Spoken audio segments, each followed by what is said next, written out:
இன்னைக்கு ஒரு சூப்பரான தக்காளி தண்ணி குழம்பு எப்படி சேர்த்து பார்த்தலாம். ஃபர்ஸ்ட் ஒரு பேன் வச்சு தண்ணி வச்சிருக்கேன். அதில் 10லேருந்து 12 பல் பூண்டு, 3 பச்சை மிளகாய், இதோட ஒரு பெரிய சைஸ் வெங்காயமா நீல வாக்கில் கட் பண்ணிட்டு சேர்த்துங்க. இப்போ மீடியம் சைஸ்ல 4 தக்காளி, 1 ஸ்பூன் குழம்பு தூள் சேர்த்துட்டு நல்லா மிக்ஸ் பண்ணி விடுங்க. இப்போ லைட்டாக கொதி வந்ததும் 1 துண்டு பட்டை, 2 லவங்கம், 1/2 ஸ்பூன் சோம்பு சேர்த்துட்டு இது ஒரு 10 நிமிஷத்துக்கு நல்லா வேகட்டும். மீடியம் ஃப்ளேம்லேயே ஒரு பவுடர் ரெடி பண்ணிடலாம். 4 ஸ்பூன் பொட்டுக்கல்ல, 1/2 ஸ்பூன் சோம்பு சேர்த்துட்டு நல்லா நைஸாக பவுடர் பண்ணி எடுத்துங்க. இப்போ பாருங்க 10 நிமிஷமா நல்லா வெந்துட்டு இருக்கு. இப்போ ஸ்டவ் ஆஃப் பண்ணிட்டு பொடியா நறுக்குன கொத்தமல்லி சேர்த்துடலாம். தக்காளியில் இருக்கிற தோல் எல்லாம் இந்த மாதிரி ரிமூவ் பண்ணி எடுத்துருங்க.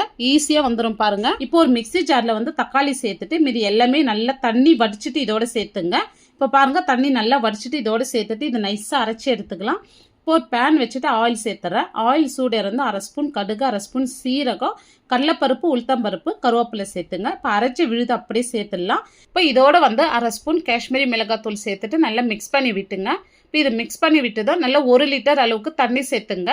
தண்ணி சேர்த்துட்டு இதுக்கு தேவையான அளவு உப்பு சேர்த்து நல்லா மிக்ஸ் பண்ணி விட்டுங்க.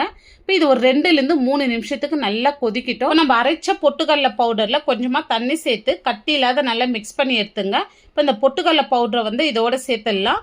இப்போ இதை சேர்த்துட்டு இது 2லேருந்து ஒரு 3 நிமிஷத்துக்கு கொதிச்சா போதும். நல்லா இன்னும் திக்காய் வரும் பாருங்க. இப்போ 2லேருந்து 3 நிமிஷம் நல்லா கொதிச்சு இருக்கு பாருங்க.